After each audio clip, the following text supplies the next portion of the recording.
This is it! My backyard transformation begins. Soon I'll have a lush, blooming oasis in the desert. No, what happened? I followed all the gardening tips. Turns out not all plants are meant to survive in the desert. Most of my choices were doomed from the start. The soil was too sandy and dry. The heat was too intense. And watering them more, that just made things worse. Oh no. I've been trying to grow thirsty, delicate flowers in a place where even rain clouds are afraid to show up. So, I had to work with the desert, not against it. Step 1, find native plants.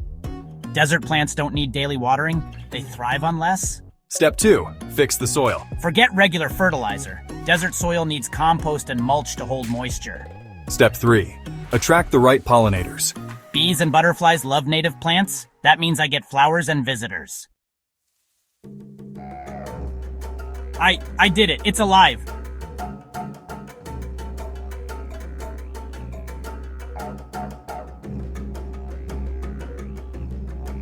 Once I stopped forcing the wrong plants to survive and started working with nature, my backyard turned into the oasis I always wanted. No more wilted flowers, no more wasted water, just a thriving, beautiful, desert-friendly paradise. So, who wants to come over for a backyard picnic in the coolest spot in the desert?